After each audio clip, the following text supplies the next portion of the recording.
This was not the roar of a victor. This was a warning cry from one growing desperate. In the kingdom of animals, the lion was not the ruler. He was the one willing to risk the most.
A nomadic male lion is a creature of freedom.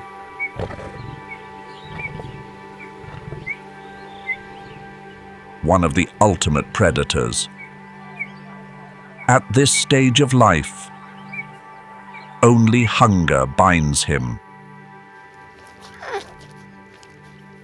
This female buffalo had carried her calf for 11 months.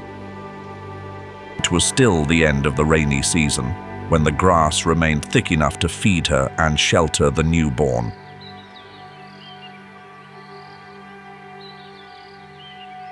During the first week, the calf stayed pressed close against its mother's side. But today, another presence was waiting with them.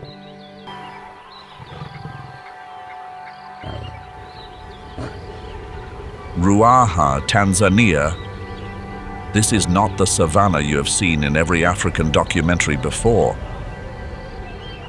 Not the flat Serengeti, nor the lush Okavango. Ruaha sits in the transition zone between two branches of the East African Rift Valley. Its Miombo woodland has a rhythm. During the dry season, it strips away the animal's protection slowly and deliberately. First the blades of grass, then the water. And at the heart of it all, the great Ruaha River. It flows from the northern Iringa highlands, crossing 475 kilometers of cracked earth, nurturing millions of creatures before emptying into Lake Nyasa to the south.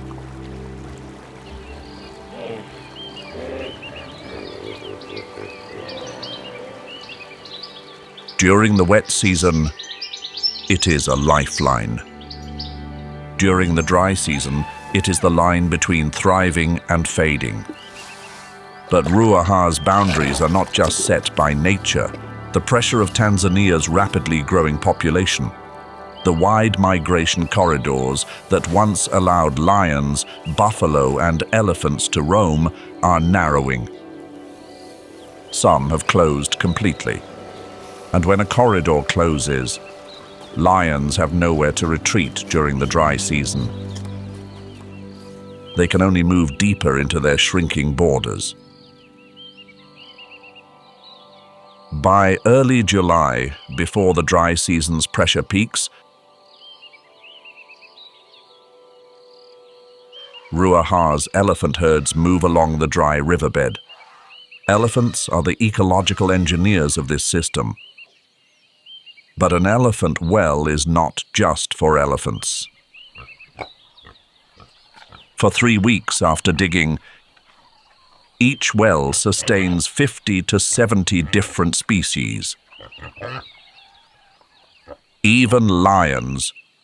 Kumi has been drinking from the elephant wells throughout July.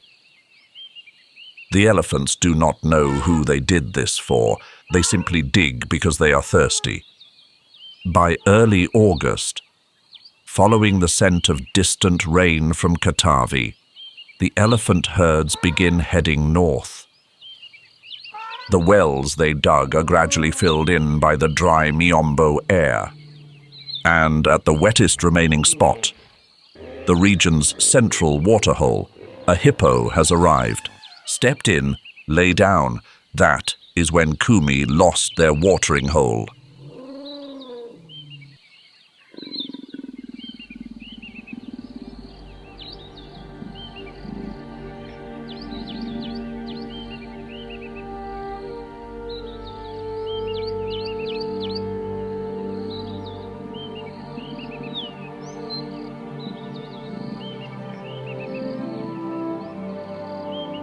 August daytime temperatures climb to 38, sometimes 40 degrees. At night, they drop to 14. The dry air feels like it could snap. Last night, in the eastern acacia forest, a leopard passed through. Quietly. Alone.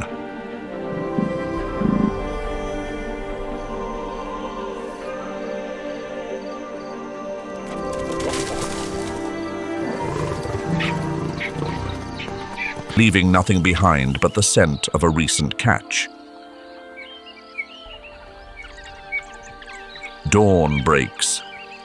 In the dry Miombo Valley, the wild dog pack is on the move. The 7th dry season has driven the impala and reedbuck herds away from the western region. They follow the moisture of the grass, moving to even more distant horizons. And within that vacated space, the wild dogs have shifted their focus.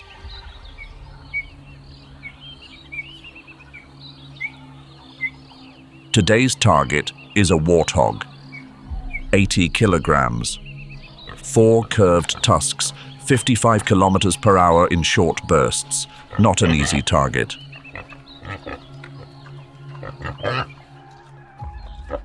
But 12 wild dogs do not need an easy target. They need a target they can outsmart. The wild dog's success rate reaches 80%.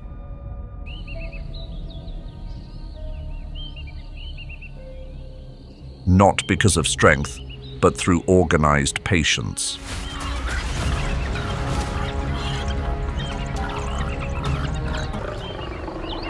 They eat as if racing against the clock before an uninvited arrival.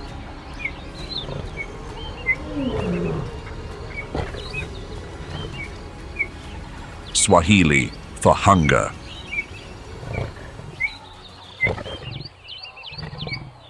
Twelve of them, led by a single male. From a chaser of young calves, he has risen to head a pride. But to understand Nia, you need to understand this species' territorial logic. A lion pride does not roam randomly. Each pride claims a core area ranging from 20 to 400 square kilometers, depending on prey density. That core is built around 2 things: a stable water source and the prey's migration corridor.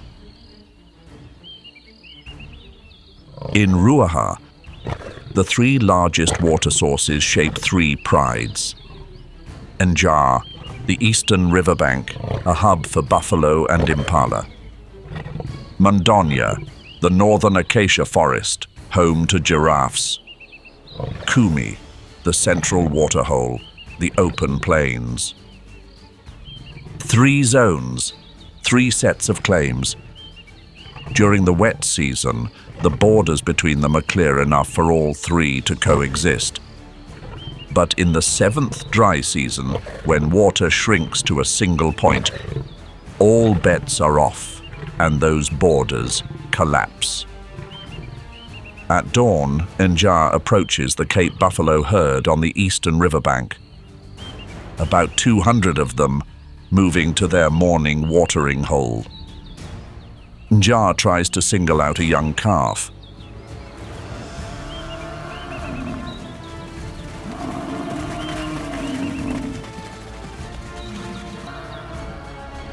One of Njaa's females is met with force, tossed aside.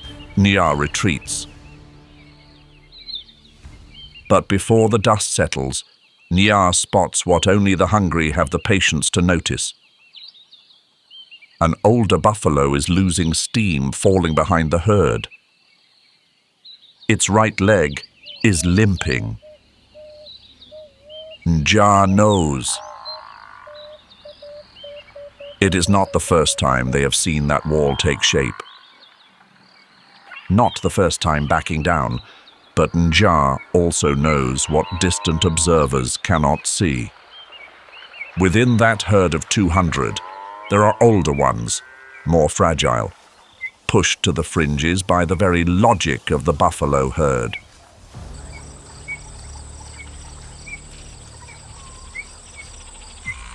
Cape buffalo have a complex social structure. The main herd is not led by the largest male. It is guided by the oldest female, the one who remembers the location of every water source. Every escape route, every risky zone the herd has learned over the decades.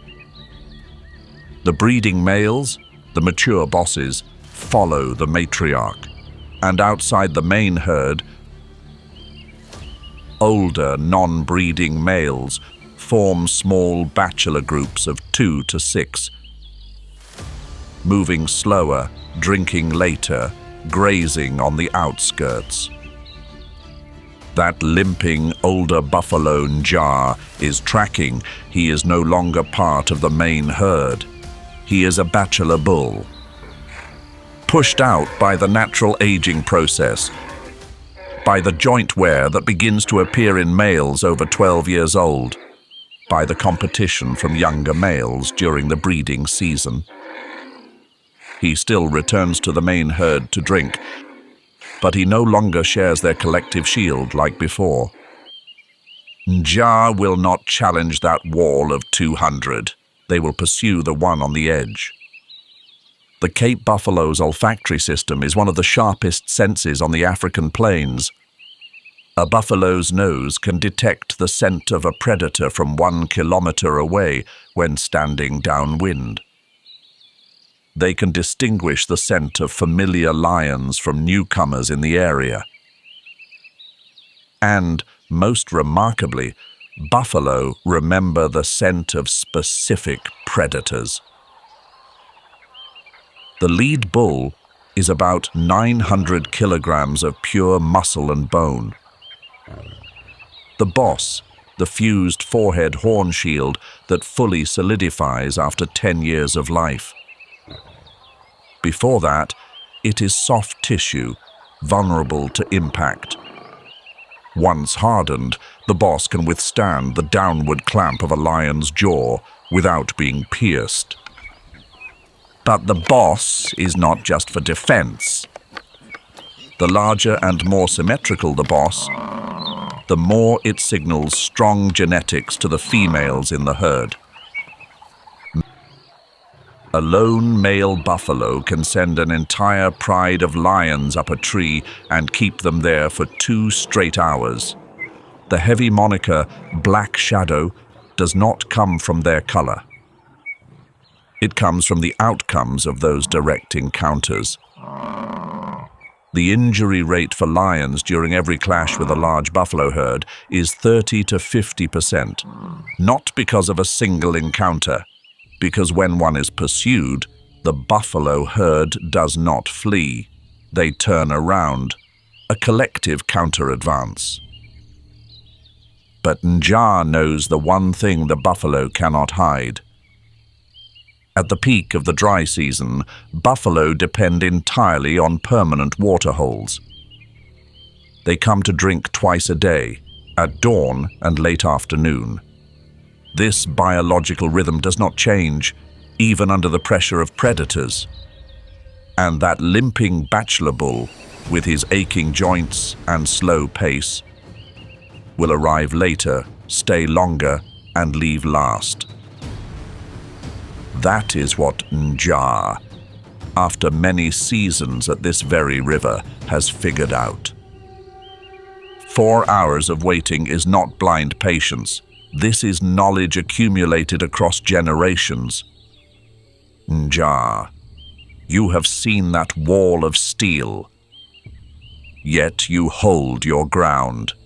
That is why you are hungry. And it is also why you are still alive. As the dust settles, the older buffalo is falling behind. His right leg is limping. Njaa lies down in the nearest shade and begins to wait.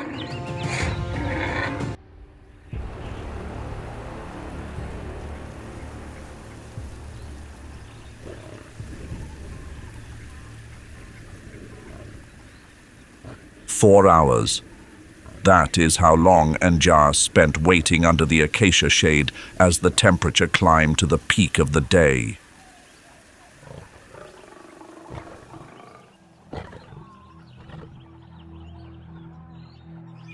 "40 degrees.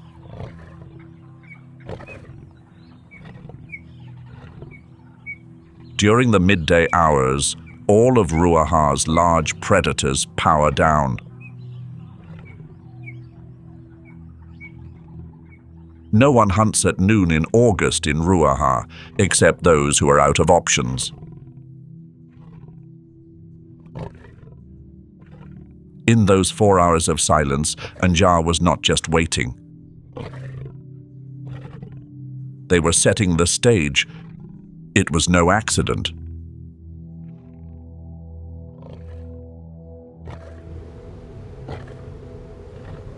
No one cast a shadow. Lion communication during this staging phase is not a roar. It is a micro-language, the position of an ear, the flick of a tail.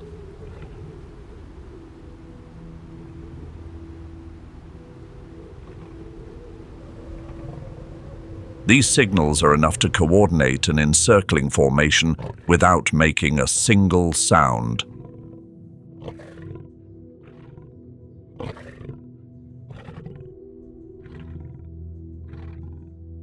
The success rate of lions hunting in a pride is 30%, nearly double that of a solitary pursuit. But that 30% does not come from sheer strength.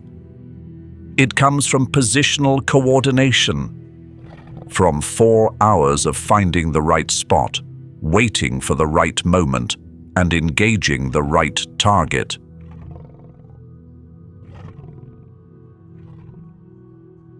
Two in the afternoon. The older buffalo stepped away from the herd for its second drink of the day.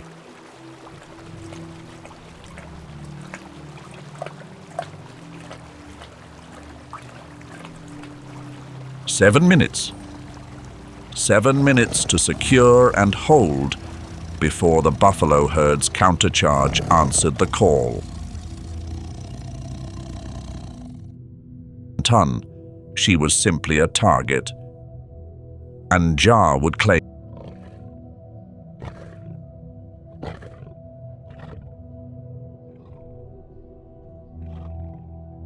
meal, equivalent to 30 to 35 kilograms.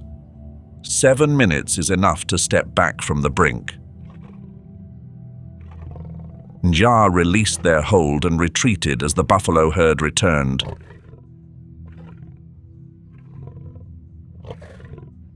In the dust and chaos, a small calf lost its bearings. It stood at the water's edge, alone. It did not know it was just left without a mother. It only knew its mother's scent was fading in the wind. Ruaha offers no sympathy for those standing alone. Just above, the August sky is never truly empty.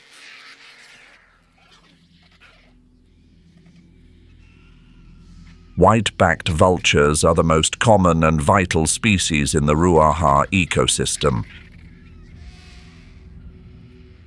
Their vision, with eyes possessing 5 times the photoreceptor density of humans, allows them to spot a fallen animal from 15 kilometers away.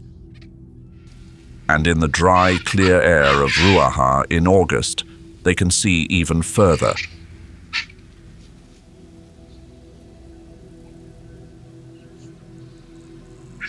But they do not just search for a meal with their eyes, they read each other.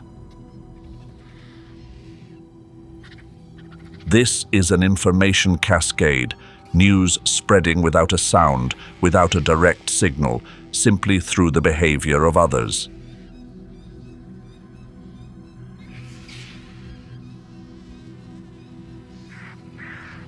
But they circled clearly enough for anyone with a line of sight within a 15-kilometer radius to read the message. To the north, beneath the acacia shade, a male from the Madonia pride raised his head.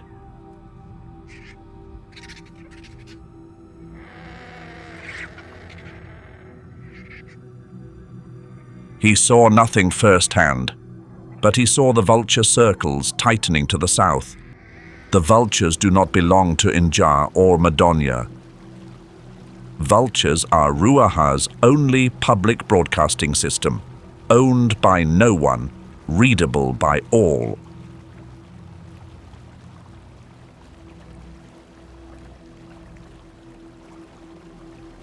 Nearby, at the western waterhole,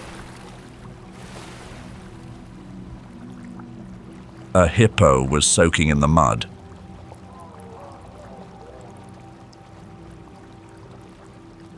On its back were 6 oxpeckers.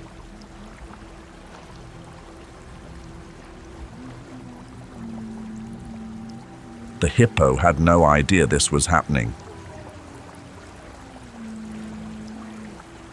The hippo could not shoo them away. Its skin was too thick, not flexible enough to brush them off. That is Ruaha, a place where no relationship is exactly as it seems.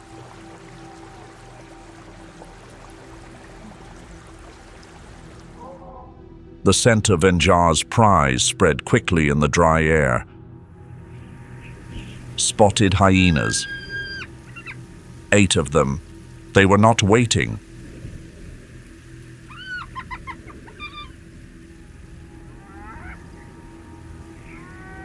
In Africa, female spotted hyenas are larger than the males, a rare large mammal where females entirely dominate the social structure. A hyena clan is led by an alpha female, often boasting dozens to hundreds of members, but their pursuit teams run in smaller groups of 8 to 20. They possess the strongest bite force among African land predators.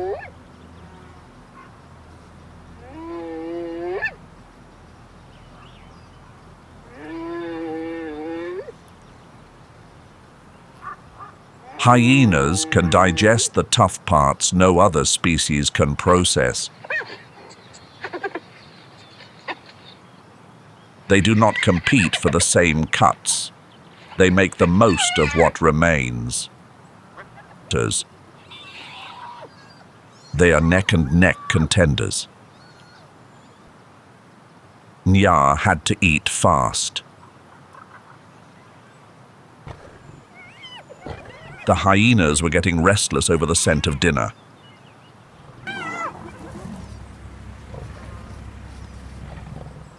And to the north, Madonia had just started to move, not at night as usual, this time under the sun.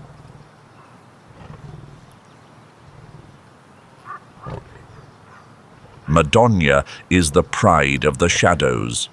But today, they would challenge the tallest giants of the Ruaha Plains in broad daylight.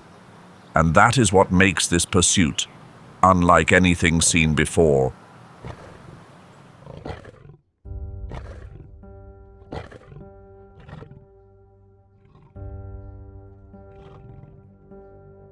Four kilometers away, at the eastern riverbank waterhole where the buffalo herd still resides,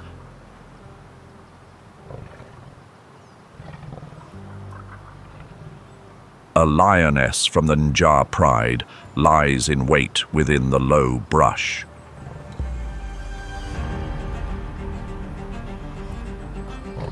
She did not come to hunt buffalo. She came because this is the only remaining water source, and the hungry have no choice in their ambush location.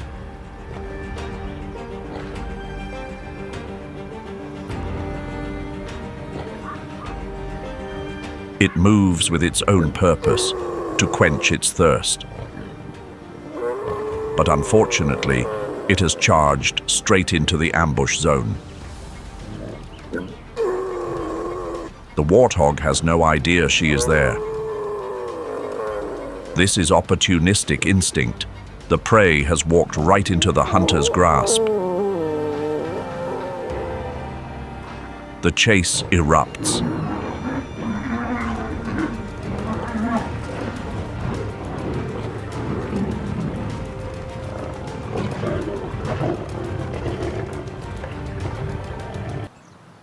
In Ruaha, this is the rarest kind of luck. It fell right into her lap. The buffalo herd still stands there, unaware, unhearing.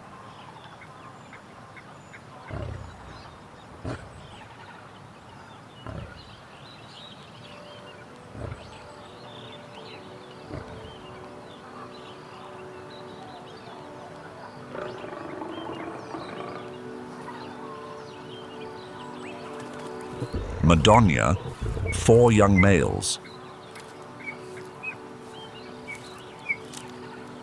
But Madonna is not an ordinary pride.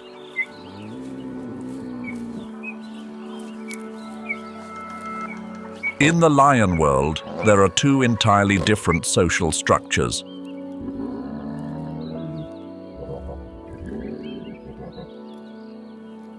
The pride, a traditional group of blood-related females and 1 to 3 mature males governing the territory.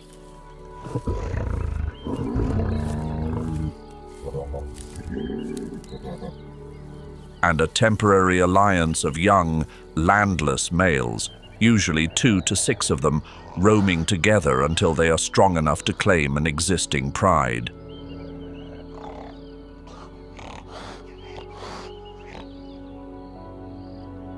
Madonna is a coalition.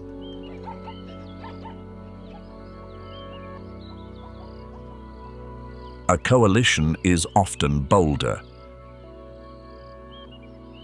willing, with no cubs to protect. They only need to feed themselves.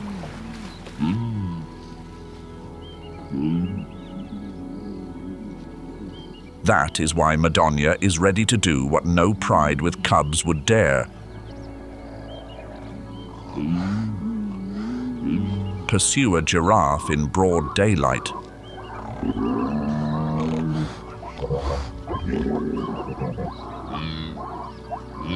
Why during the day?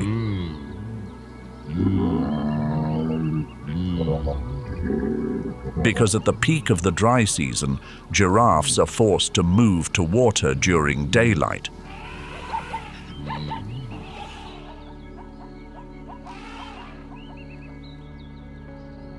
But daytime means the sun. And the sun is Madonna's adversary.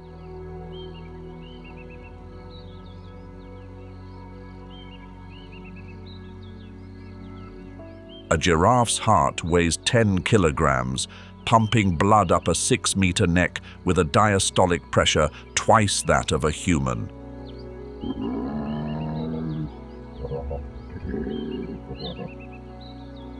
To prevent brain vessels from bursting when lowering its head, the giraffe has a specialized jugular vein valve system, closing when the head is below the heart to manage the backflow pressure.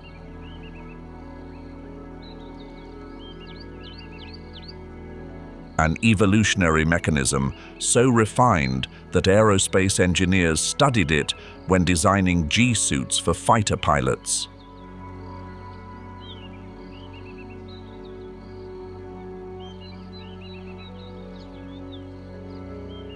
Ossicones, the giraffe's horns, are not true horns. They are calcified cartilage covered in skin and hair.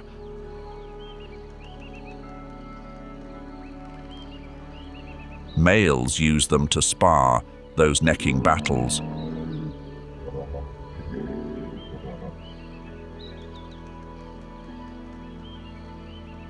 During the breeding season, swinging their necks like sledgehammers, crashing the ossicones into their rival's body.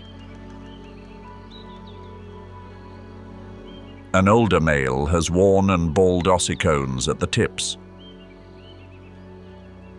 the mark of decades of sparring.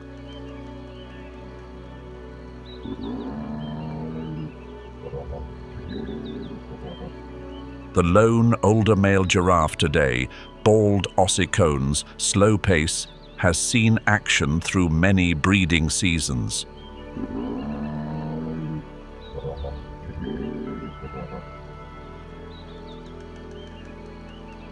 A giraffe has one major vulnerability in its entire life.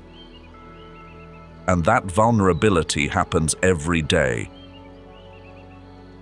Unavoidable when drinking water.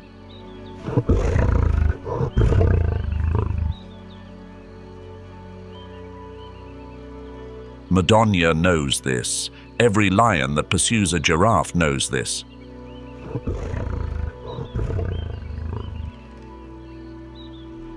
But today is not the time to drink.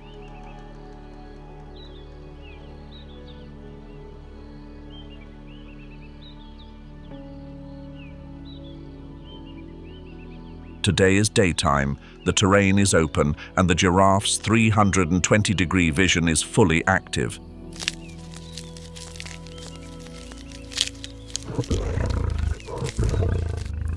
The shadows of 6 lions moving across the bare, dry earth are clearly visible from 800 meters away. From a giraffe's eye level of 6 meters. No blind spots.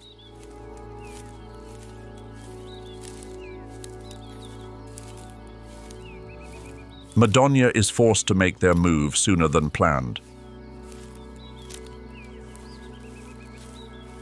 The youngest male lion, 2 years old, lacking the experience to read the distance, approaches from the wrong angle.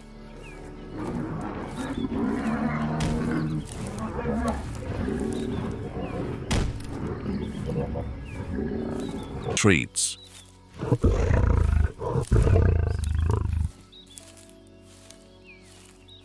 Madonna, the daylight does not belong to you. The young lion had run for 2 full seasons. Today, he pays the piper for a misplaced step under the sun. But that older giraffe has been running all afternoon. As the sun sets, he comes to a halt. His breathing grows heavier. His front legs tremble slightly.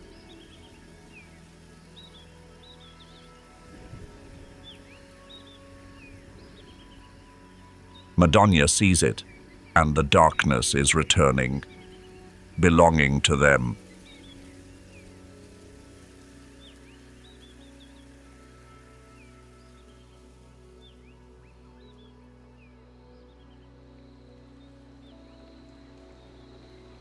From 40 degrees at the peak of the day in just 8 hours, Ruaha at night touches 14 degrees.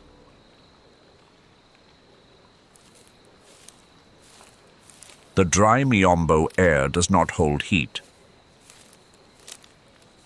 And as the temperature falls, Madonna's muscles change. Enzymes operate more efficiently. Lactic acid builds up slower. After a motionless afternoon preserving every calorie, Madonna steps into the night with cooled and recovered muscles.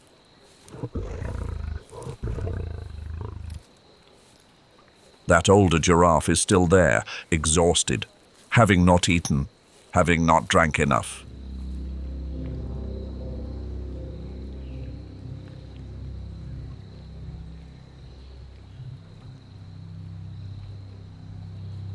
The tapetum lucidum, the reflective layer behind a lion's retina, allows them to use minimal light 6 to 8 times better than human eyes. The mechanics: light passes through the retina, bounces back from the tapetum layer below, and passes through the retina a second time, doubling the chance to activate photoreceptor cells.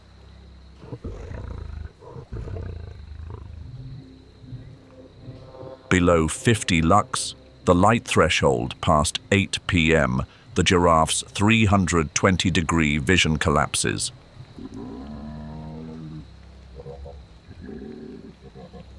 Eyes evolved for the daytime, for broad light and distant horizons, cannot compensate for the lack of light. The detection distance shrinks from 800 meters to just a few dozen. The tables have completely turned.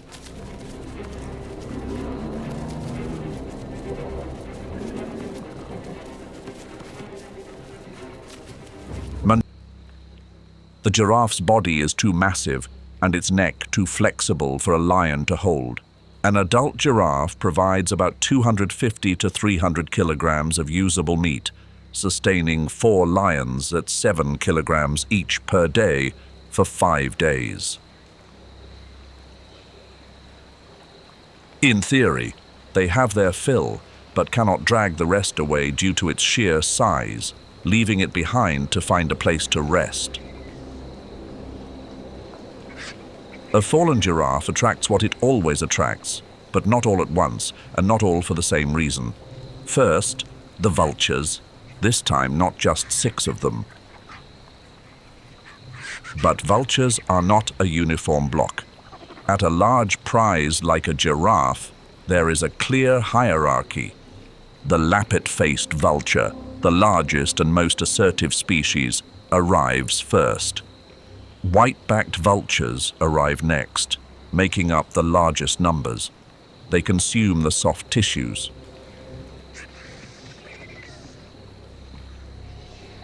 Hooded vultures, the smallest of the bunch, arrive last. 3 species, 1 prize. Black swirls tightening to the north. The spotted hyenas arrive later. 12 of them, a larger group than the one Nja encountered at the riverbank. Giraffe can sustain 40 to 60 hyenas for 24 hours, and hyenas call for backup with whoops audible from 5 kilometers away. They hold their ground. By the second morning, as the hyena numbers grow and Madonna's energy wanes, they yield the tail and the vitals. Ruaha is shrinking down to a single point.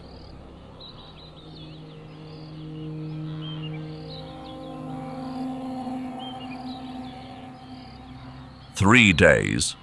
Kumi has not had a drop to drink. Their central watering hole, a realm held through 7 dry seasons, now belongs to the hippo. Do not overlook the crocodiles."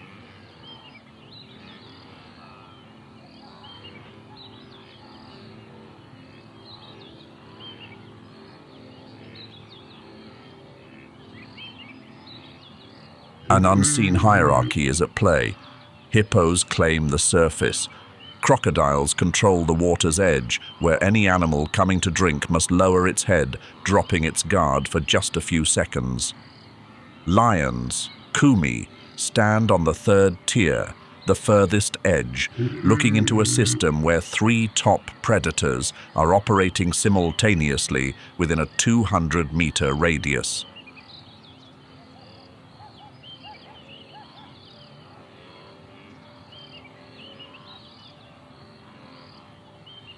In those 3 days, the young ones lose hydration first. In the Ruaha dry season, some little ones simply run out of time before the rains arrive. Kumi has waited 3 days. 3 days of looking at water without being able to drink. Hippos do not negotiate. Hippos do not recognize your concept of a kingdom.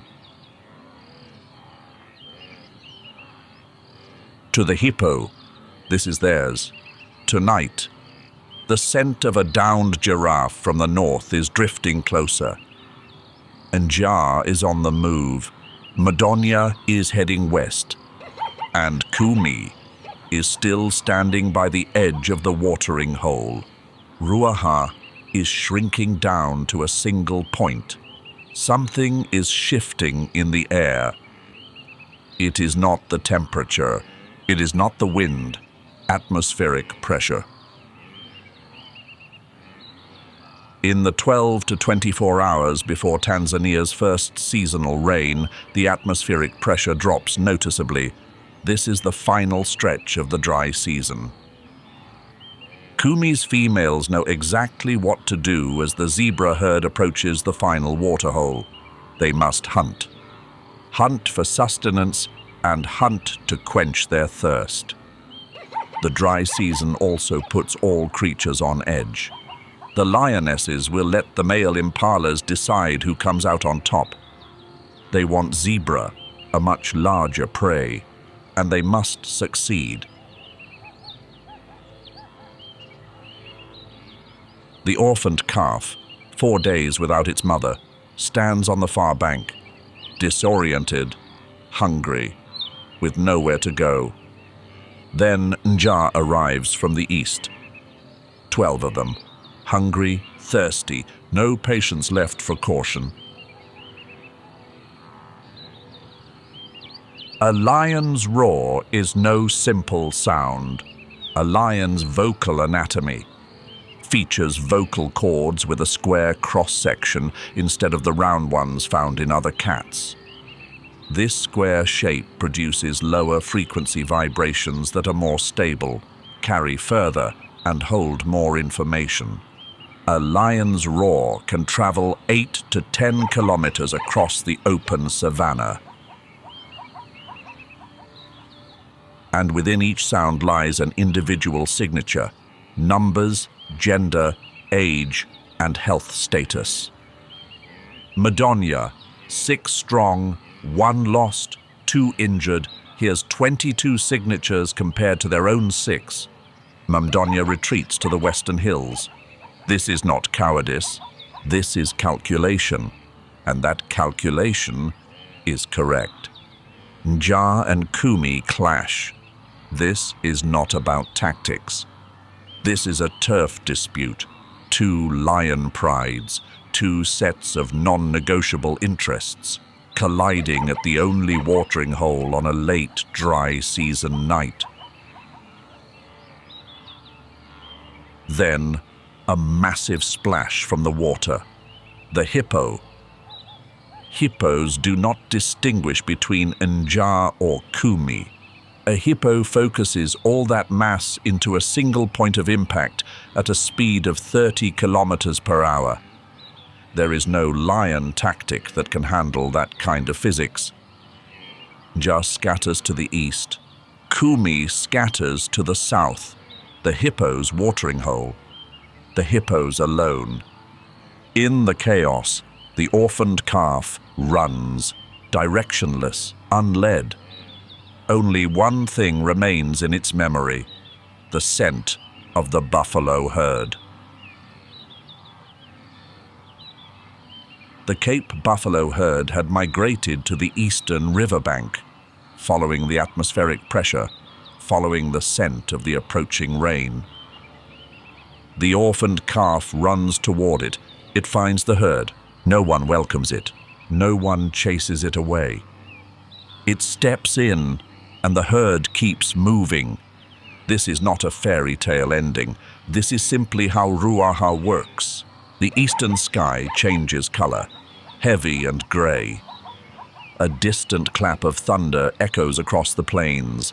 Then, the very first drops of rain, touching the parched earth and releasing the scent of geosmin from Actinomycetes bacteria in the damp soil. Petrichor, a season Ruaha has not seen for 7 months. The hippo in the watering hole does not stir. The calf in the buffalo herd does not lift its head. Madonna, up on the western hills, begins to move toward the rain. The dry season has just concluded. Ruaha does not announce when the dry season begins, and Ruaha makes no apologies when it ends. Ja, Madonna, Kumi. No one wins the watering hole tonight, but the first rain of Ruaha does not belong to the victor. It belongs to everyone who is still able to stand their ground right here. 1845 to 3306.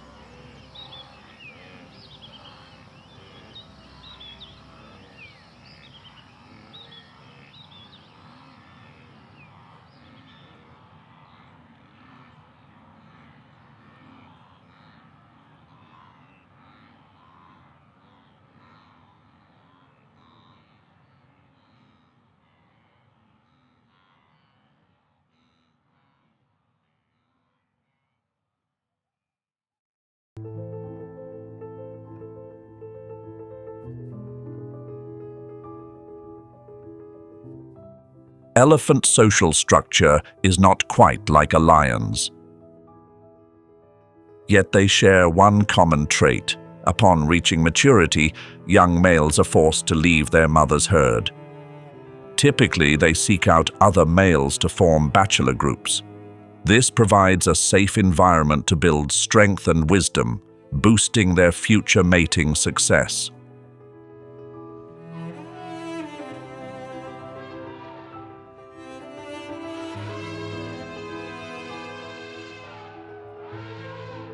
Today, this young elephant stands alone.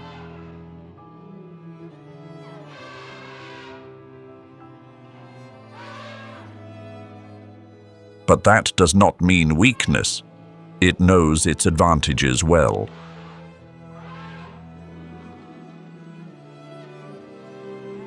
And it knows exactly how to leverage that edge against the savanna's most formidable predators.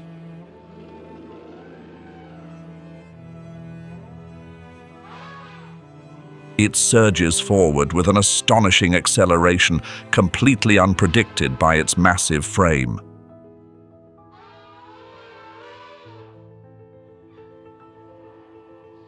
Colossal footsteps shatter whatever illusion of power the lion pride has left.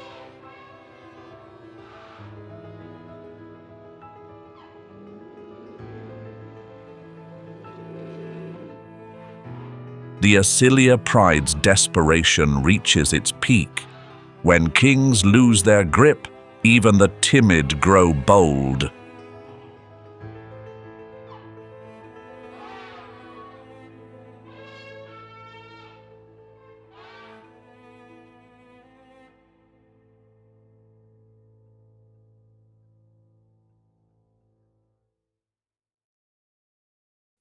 The cheetah is inherently a fragile predator. Its body is engineered for speed rather than strength. A lightweight and delicate skeleton is the trade-off for extraordinary acceleration.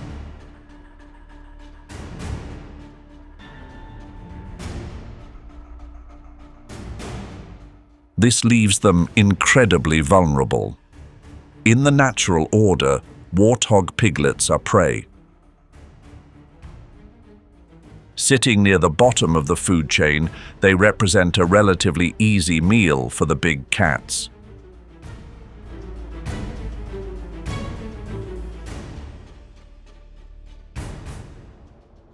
Even more so against a coalition of 3 male cheetahs.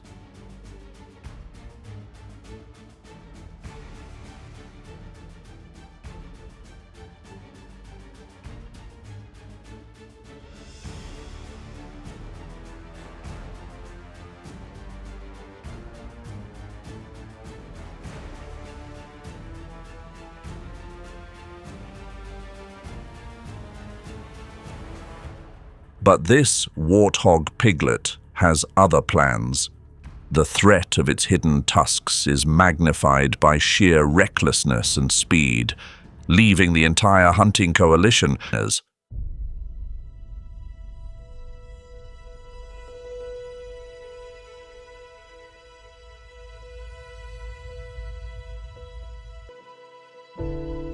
in a one-on-one confrontation, the lion is larger, heavier, and more powerful than the hyena.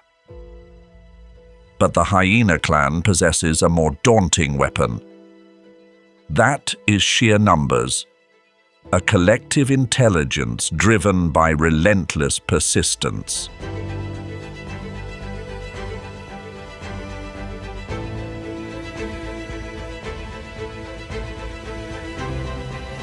This looming threat has been deeply etched throughout the evolutionary history of lions. The lioness's maternal instinct is being pushed to its absolute limit. And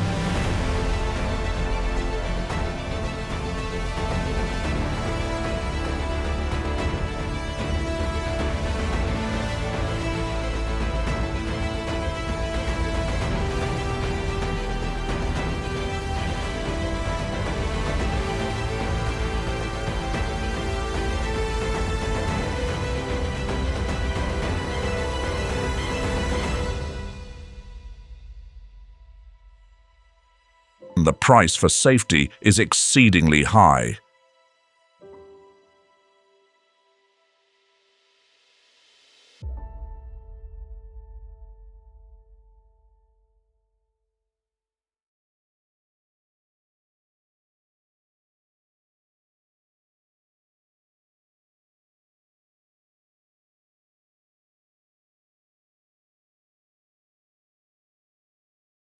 The primary hunter of the Acilia pride is gravely wounded.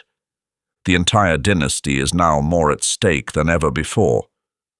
In your opinion, is it hunger, drought, or foes that imperils the survival of the lion pride the most?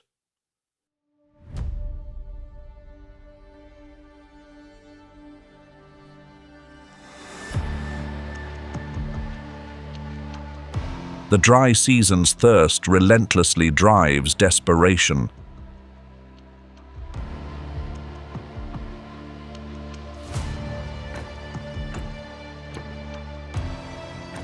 The Acilia pride wanders further and further. They search for a new land, safer and more bountiful. But the river is a perilous boundary. It is guarded by an ancient ruler, perfectly armed for this environment.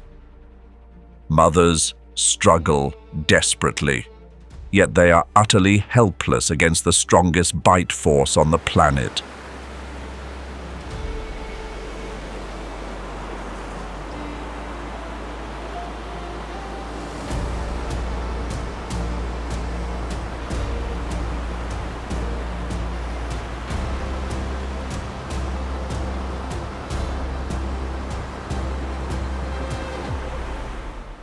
No hope remains for the young ones. The Acilia pride has hit rock bottom. Bagio moi bei fut gen moi, hai gioba moi sao fut.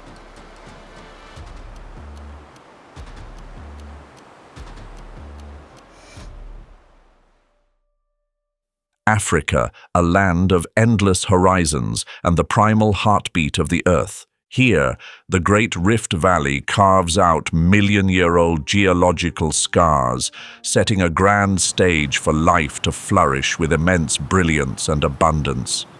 The heart of this continent is the savanna, a vast grassland ecosystem driven by the strict cycles of the wet and dry seasons, where harmony relies entirely on the continuous circulation of water. The heart of this continent is the savanna, a vast grassland ecosystem driven by the strict cycles of the wet and dry seasons, where harmony relies entirely on the continuous circulation of water. For tribes like the Maasai, this grassland is both a sanctuary for survival and a sacred entity. Within this vast space, the lion emerges as a supreme symbol of power, revered as the ruler of the plains. This is the only big cat species on the planet that chooses a communal lifestyle. This social structure is known as a pride. Their bond creates an incredibly effective mutual support network amidst harsh conditions. The lion's roar ranks among the most potent sounds in the entire natural world. Most mammals possess triangular vocal folds, yet species of the Panthera genus, including big cats like lions, tigers, and leopards, possess flat and square vocal folds instead. This distinctive shape allows soft tissues to vibrate with greater intensity using minimal lung pressure. Consequently, a lion can produce a thunderous sound while expending remarkably little energy. They use this roar to claim territory and display authority before potential rivals. Observe the mane of these leaders, a symbol of noble beauty. Biologically, the mane protects the vulnerable neck area during territorial disputes. The color and length of the mane serve as indicators of vitality to attract mates. Thousands of years ago, they appeared in the Roman Colosseum, where thousands of North African lions were forced to confront gladiators. In Maasai culture, facing a lion was once the ultimate test for a warrior. Today, however, the Lion Guardians program has transformed yesterday's hunters into their protectors. Under the baobab canopy, a lion's shadow just passed. Another towering presence slowly reveals itself. The African elephant, the largest land mammal and an icon of intelligence across the boundless savanna. Its enormous ears mirror the shape of the African continent itself. It is a highly sophisticated natural cooling system. Blood flowing through the dense network of vessels in the ears cools down as the elephant fans them continuously. This biological mechanism efficiently lowers body temperature under the scorching heat. Still, the trunk remains the most versatile and crucial tool. 17 primary muscle groups comprising around 150,000 distinct units are used for drinking, spraying mud, and snapping large branches. It can pick up a tiny bean or lift heavy weights up to 600 pounds or approximately 272 kilograms with equal precision. Elephants possess exceptional intelligence and a phenomenal memory. They maintain mental maps of water sources spanning decades.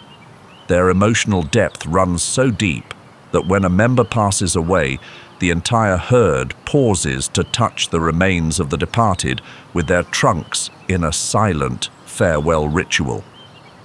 The most remarkable story is told through the revival at Ruaha National Park in Chad. In the early 2000s, illegal hunting pushed the local elephant population to the brink of vanishing completely, wiping out over 90% of their numbers. But since 2010, the African Parks Organization and the Chadian government rebuilt the herd through a modern conservation strategy. Satellite tracking collars and a dedicated ranger force helped monitor and completely eliminate illegal hunting. Today, the elephant population at Zakuma exceeds 600 individuals, a testament to the power of conservation resolve. Reign over Ruaha. The central waterhole begins to rise, centimeter by centimeter, as if the earth is breathing again after holding its breath for 7 months. The wells the elephants dug back in July are taking in water again. The sandy riverbed begins to turn darker, damper. Within 48 hours, the seeds that have been waiting in the Miombo soil, waiting for the right mix of pressure and moisture, will begin to sprout. Ruaha will turn green again in a way only those who have witnessed the 7th dry season can truly understand. Nja was last seen on the eastern riverbank, following the scent of rainwater upstream. 11 elephants, still enough to be a herd. Madonia returns to the northern Acacia region, 5 strong. Tonight is their night. The rain draws a veil across the giraffes' line of sight. The tapetum lucidum still works in the rain. The advantage of the coalition of darkness returns. Kumi drinks at his waterhole for the first time in 3 days. The old male lowers his head and drinks for a long time without keeping watch. The waterhole is wide enough now as the rain lifts it.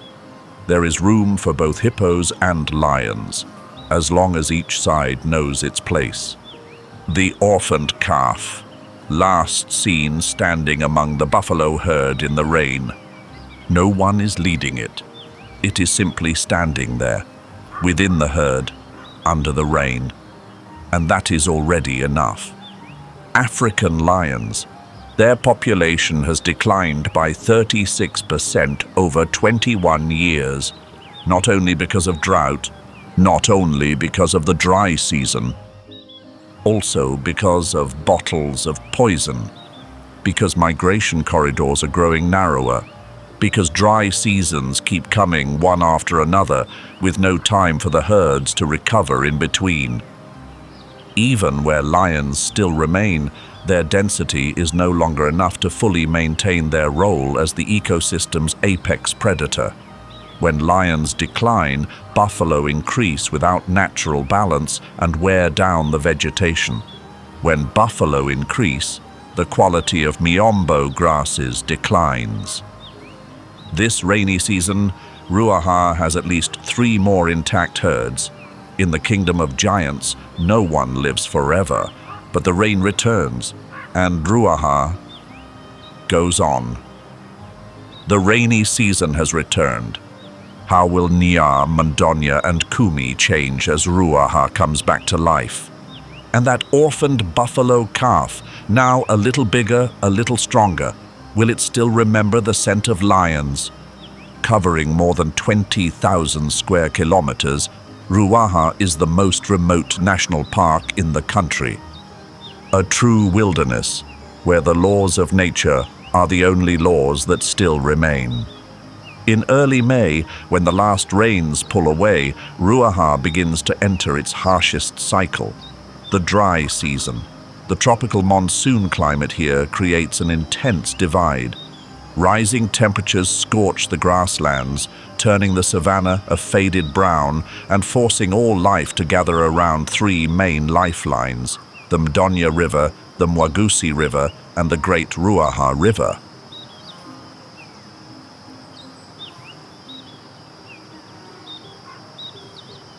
In the local culture of the Hehe people, the name Ruaha comes from Luvaha, meaning the Great River. But when the water begins to run low, this great river turns into a dramatic arena for survival, where every drop of water can come at the cost of blood. Dawn in Ruaha National Park does not begin with gentle stillness. It begins with the dramatic and carefully measured symphony of the red-billed hornbill. This bird is considered one of the most stubborn alarm clocks of the savannah, but do not mistake its noise for something meaningless. When the first sunlight cuts through the canopies of ancient baobab trees, giants that have stood here for more than 1,000 years, their signature clack-clack-clack call rings out like a declaration of survival. Scientifically, the red-billed hornbill is a masterpiece of evolution, with its bright red beak, proudly curved and striking.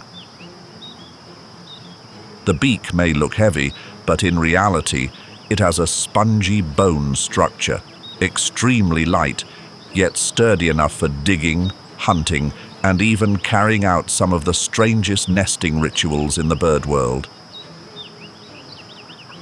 They possess exceptionally sharp binocular vision, allowing them to pinpoint tiny insects or reptiles hidden in Ruaha's dry grass. However, what truly defines the red-billed hornbill is its nesting strategy, filled with sacrifice and drama. When breeding season arrives, the female seals herself inside a tree hollow and uses mud, droppings, and fruit remains to build a wall that completely separates her from the outside world, leaving only a narrow slit just wide enough for her beak. This is not an act of giving up her life, but a biological fortress designed to protect the eggs from predators such as leopards or snakes.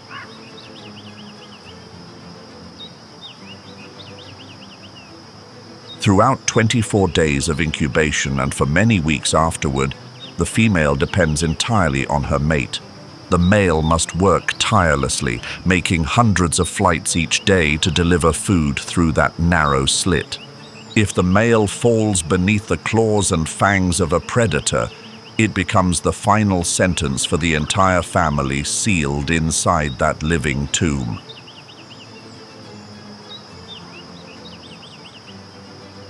Giant footprints pressed deep into the parched earth of Ruaha National Park are not just traces of migration, they are pathways of hope. Led by seasoned matriarch elephants, the African elephant family slowly makes its way toward the dry riverbeds. A fully grown elephant can weigh up to 6,000 kilograms, equal to a heavy-duty truck, and consume more than 150 kilograms of vegetation each day to sustain that massive body of muscle. In this harsh land, they are not merely travelers, but true ecosystem engineers, shaping the face of an entire region. Biologically, the African elephant's trunk is a mechanical marvel with more than 100,000 different muscle bundles, allowing it to perform the finest movements from plucking a single blade of grass to knocking down large shrubs to clear the way for other species.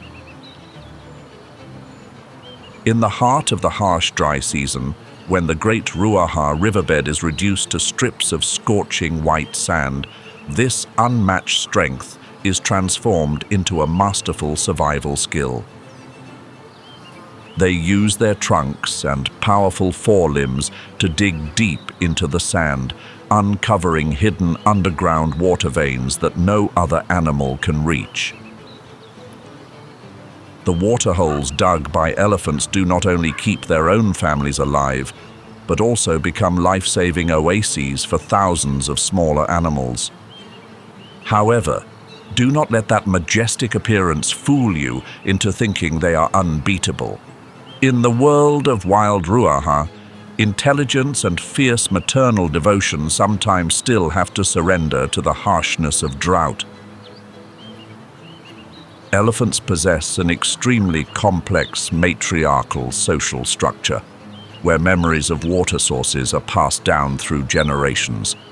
But when temperatures rise beyond the limits of endurance and food slowly runs low, young elephants, which need dozens of liters of water each day, become extremely vulnerable. Science has recorded deeply painful examples of elephant grief when a mother desperately tries to lift her exhausted calf back onto its feet. But nature leaves little room for lasting sentiment. When the last reserves of energy run out, even the greatest mother may be forced to leave her calf behind to preserve the survival of the herd. It is a bitter paradox. The very beings that bring life to an entire ecosystem can sometimes fail to protect the future of their own bloodline.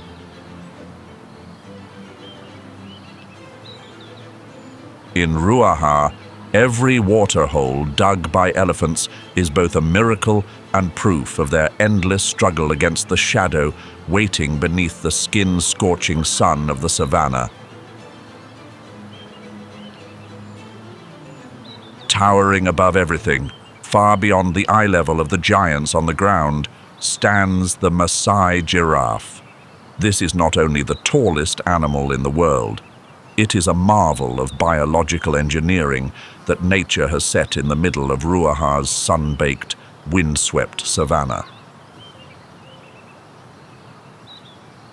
Look at the real numbers to understand the harshness of it. To pump blood up to a brain sitting 5 meters above the ground, their heart must weigh up to 11 kilograms. It is an incredibly powerful engine room, generating blood pressure twice as high as a human's to fight against gravity. Science calls this an extreme hydrostatic pressure control system.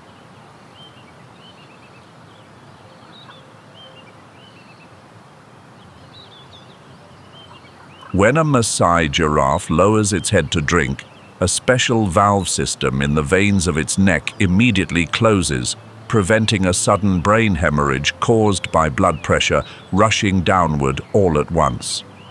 Even one small flaw in this biological hydraulic system would be enough to turn a simple drink into a fatal tragedy on the spot.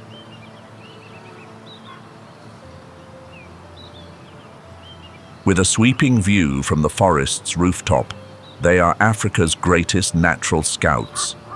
In the psychology of survival, there is a concept known as interspecies trust. The impalas and zebras below are not simply grazing, they are constantly glancing toward the Maasai giraffes. If this moving watchtower stops eating and locks its eyes onto a bush, the entire field will instantly fall into a state of red alert.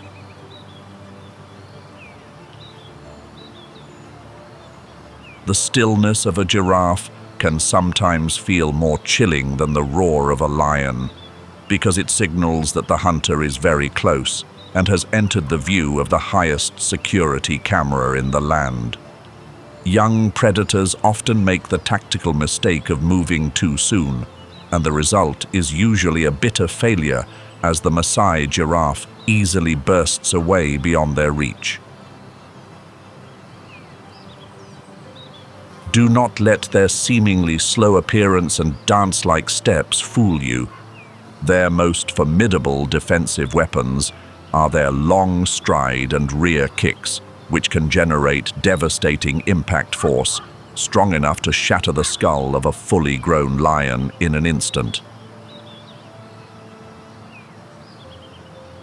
However, the greatest paradox of this greatness lies in temperature regulation.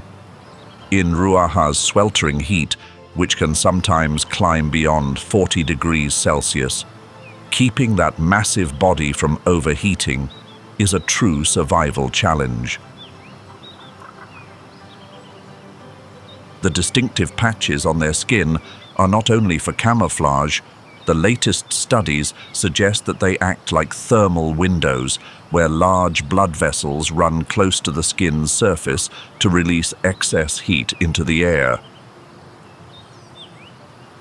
In wild Ruaha, being taller than everything else gives them a privileged point of view, but it also turns them into a lightning rod for heat, forcing them to maintain a delicate balance between watching for enemies and keeping the complex biological system inside from being scorched beneath the harsh sun.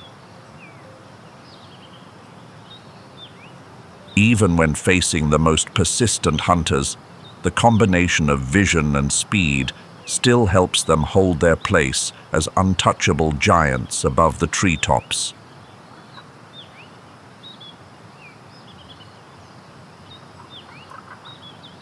Across the plains, stretching all the way to Ruaha's horizon, where shade is a luxury and cover is almost non-existent, you will encounter a strange and commanding presence.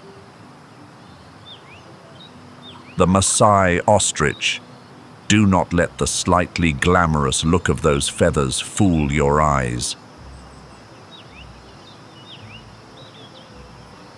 This is the largest bird on the planet, a giant weighing up to 150 kilograms that has given up the sky to dominate the ground with an entirely different set of survival skills.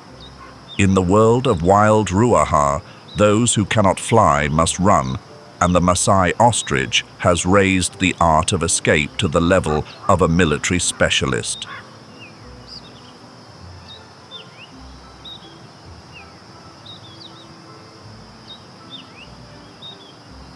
Science reveals a deeply ironic truth.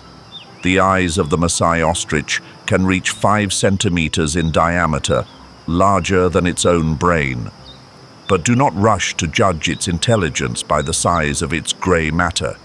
In this unforgiving environment, having a complex brain sometimes matters less than having a superior biological radar system.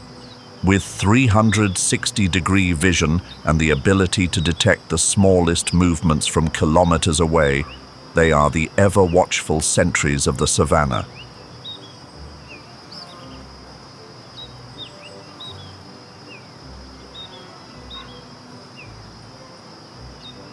For a creature that is always on the preferred menu of lions or leopards, seeing the enemy before it can close in is the only line between an ordinary day and a painful end.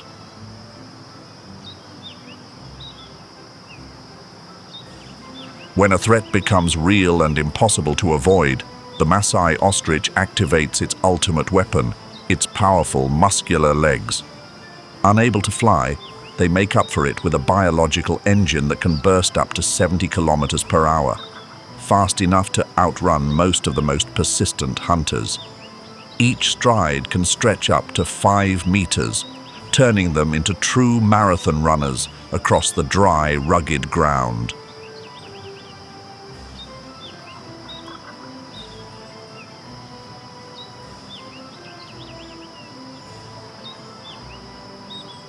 Even more remarkable, the Maasai ostrich's foot structure has only 2 toes, a unique evolutionary design that reduces friction and maximizes forward thrust.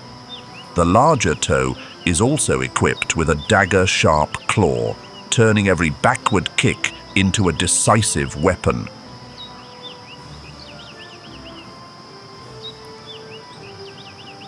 A direct kick from this feathered giant carries enough impact force to break ribs or even bring down a fully grown lion if it is foolish enough to move too close.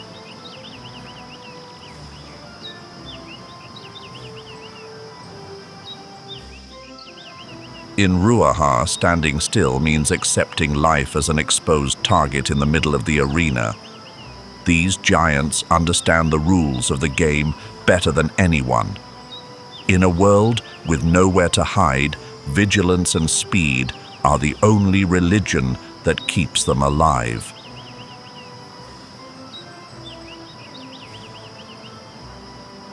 As the sunset light falls, the males with their distinctive bright red necks, a sign of strength and readiness, still stand there like proud markers on the land.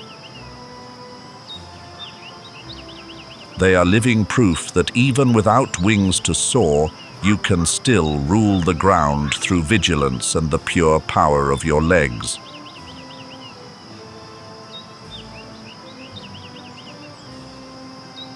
The Battle of Giants in Ruaha is not only about blood and sweat, it is also an endless race by those who refuse to become prey.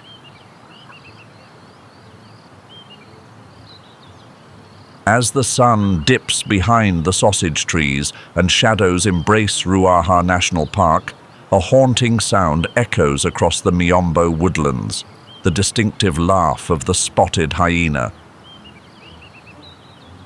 For a long time, pop culture has mistakenly cast them as cowardly scavengers, mere freeloaders at the bottom of the savannah. Identifies them as crocuta, and in the demanding arena of Wild Ruaha, they are by no means playing a supporting role. They are apex hunters, strategic minds with a conqueror's spirit, ready to secure prey 3 times their body weight through sheer persistence and collective intellect.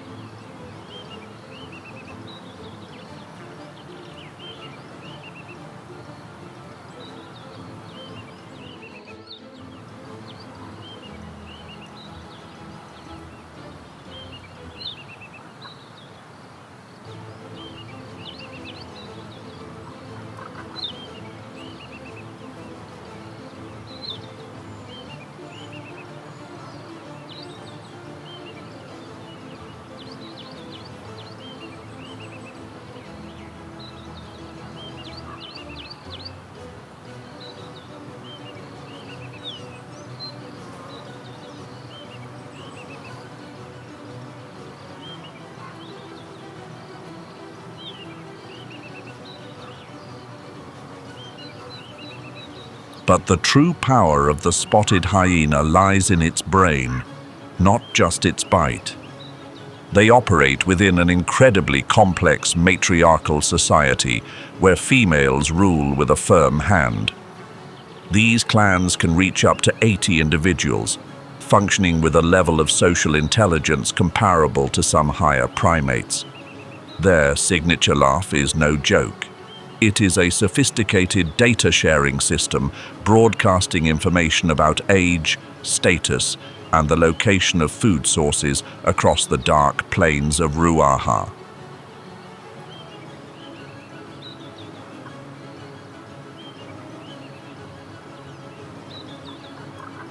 The defining narrative of Wild Ruaha's intense arena is the eternal rivalry between the spotted hyena and the lion. This is a zero-sum game of territory and calories. A lone lioness can easily overpower a single hyena, but the hyena's strategy is a blend of numbers and psychological warfare. They will encircle a lion pride, utilizing piercing sounds to create stress and confusion, waiting for the perfect moment to rally the entire clan and turn the tables to claim the prize. It is a true battle of attrition, where the side with greater numbers and a more enduring spirit ultimately prevails.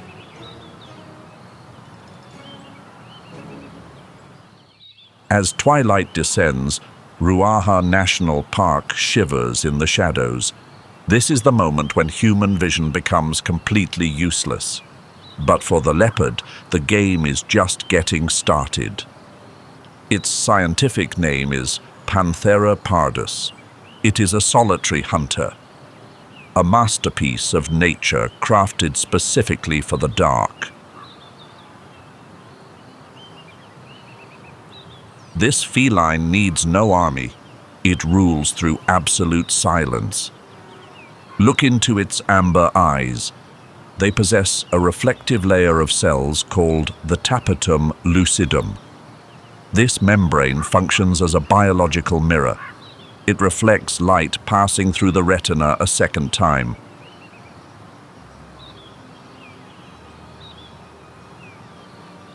Thanks to this, the leopard sees 6 times better at night than we do. While antelope lose their sight in the darkness, the leopard sees everything clearly. The savanna unfolds like a sharp infrared photograph.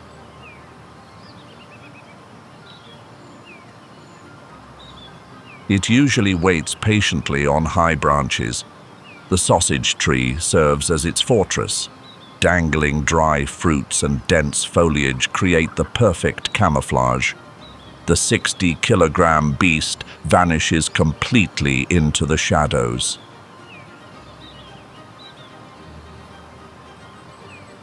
The leopard's invisibility is an exact science. Their shoulder blade structure is not attached to the main skeleton.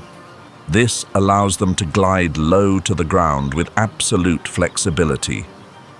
Every single movement is meticulously calculated. The fleshy pads beneath its paws are incredibly soft. They completely muffle any sound on dry leaves. Claws are retracted to preserve sharpness and silence. It glides down the tree like a plume of smoke. Without a single sound, it turns the prey's oversight into its final mistake.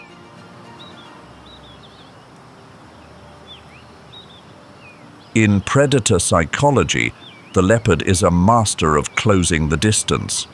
It does not run itself ragged in a breathless chase. It materializes right at the threshold of the prey's demise.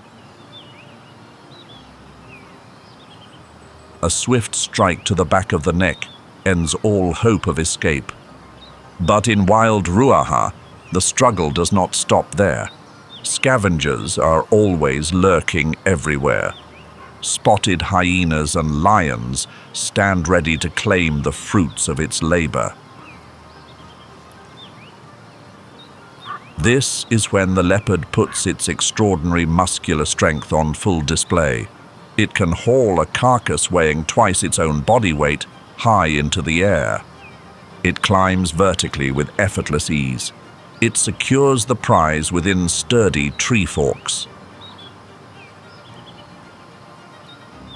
Science refers to this behavior as food caching.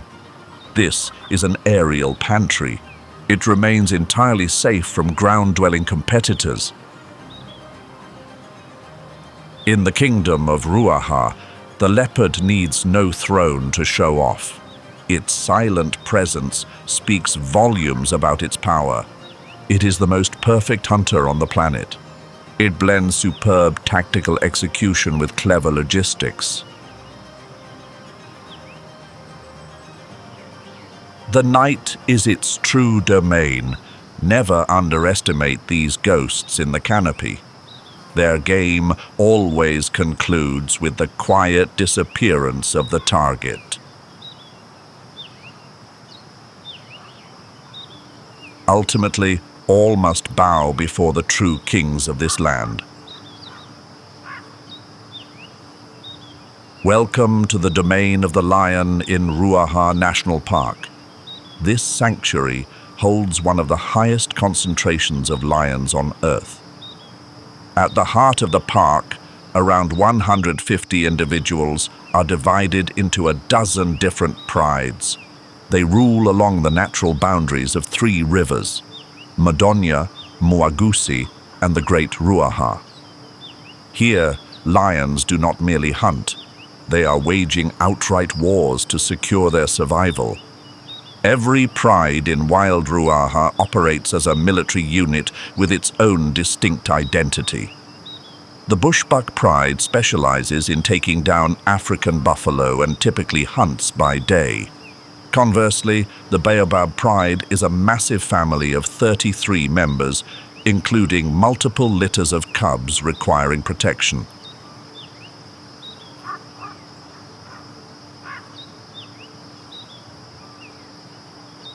Meanwhile, the Nja pride, meaning hunger, acts as trespassers. They regularly encroach upon the territories of at least 5 other prides in search of sustenance. Their existence bears witness to the intensity of the dry season. To execute masterclass military tactics, They utilize multi-flank encirclement strategies to block every escape route of their prey.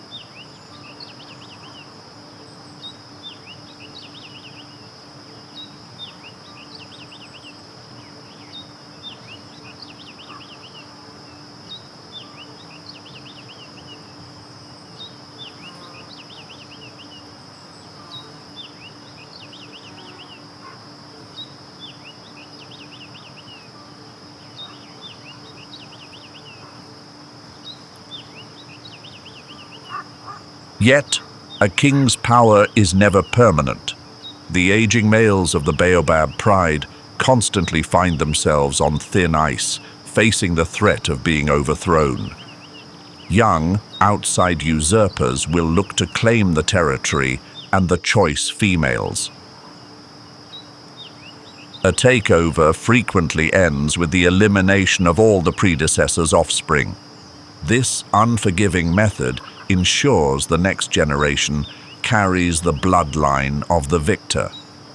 Lionesses face a tough choice: flee to protect their young or accept the new ruler to preserve the pride. As night falls, darkness becomes the ultimate cloak for the hunt.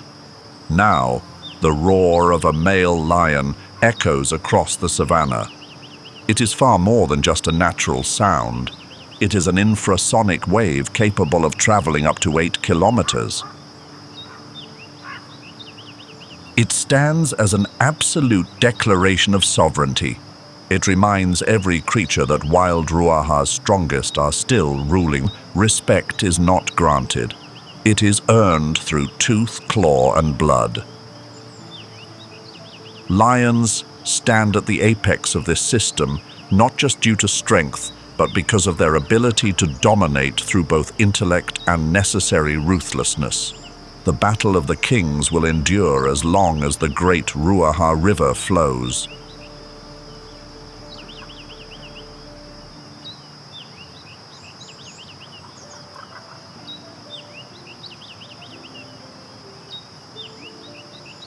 We have just witnessed the rawest glimpses of the Ruaha kingdom and its relentless struggle against thirst. Which animal in today's episode truly shed new light on the wild for you? Was it the wisdom of the engineers finding lifelines beneath the sand, or the fortitude of the lion prides within an unforgiving kingdom? Share your thoughts in the comments below. Your understanding is the ultimate tribute to these wild creatures. Remember to hit like and subscribe to join me on future field expeditions, where we will continue to decode the most mysterious secrets of survival. And if you want to discover more about other wildlife, continue your journey with Win or Die full episode. Deadliest Battles for Survival or Lion Attack, the Mapogo Battle for Survival.